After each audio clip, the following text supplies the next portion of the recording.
Ladies and gentlemen, it has officially been 1 month since I started my bulk and there is a lot to unpack.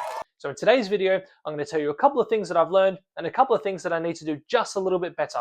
So let's get into it. The first question is, Ben, how much do you weigh right now? If we analyze this graph here, you can see that this morning I weighed in at 79.2 kilograms, which was 0.4 kilograms less than what I weighed in at the beginning of the week. All right, dude, what the flip? All right, dude, what the flip? However, this is where the brilliance of macro factor actually comes into play. Macro factor differentiates the difference between your scale weight and your weight trend, aka your true weight, and it gives you a bit of a difference.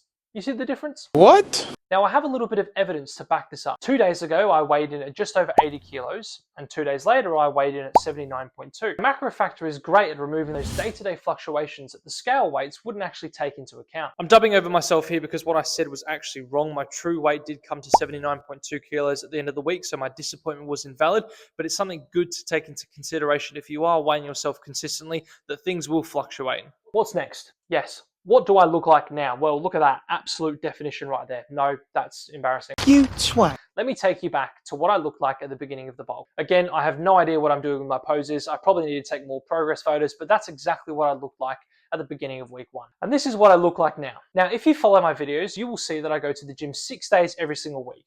My gym split is PPL Arnold. Sorry, that just sounds so stupid out loud.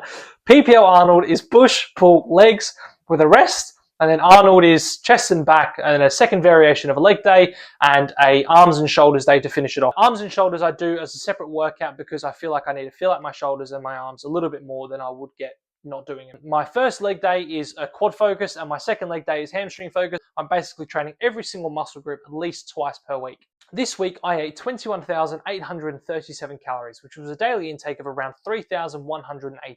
Now, I have a weekly check-in with macro factor, which falls on a Monday morning, so tomorrow for me. And basically what it does, it analyzes the week that was, my expenditure, the food that I ate, the caloric intake, and basically it readjusts for the following week. As you can see, over the month, my nutrition levels have been broken down once again by macro factor. And they've been pretty good. My caloric intake has been bang on. My proteins have been high, my fats have been there or thereabouts, and obviously my carbs are a little bit low, but my energy is still there. The most important thing for me is that my protein levels are on target or they're exceeding. At the end of the day, I'm on a lean bulk. I'm not trying to put on as much weight as possible. I'm trying to gradually increase my muscle mass by minimizing the amount of fat that I gain throughout this journey.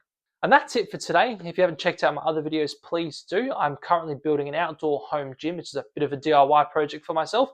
I promise you I will be getting the food content out, but in the meantime, have a great week. Stay safe, like and subscribe, follow me on Instagram and YouTube, and I will see you next time. Take care.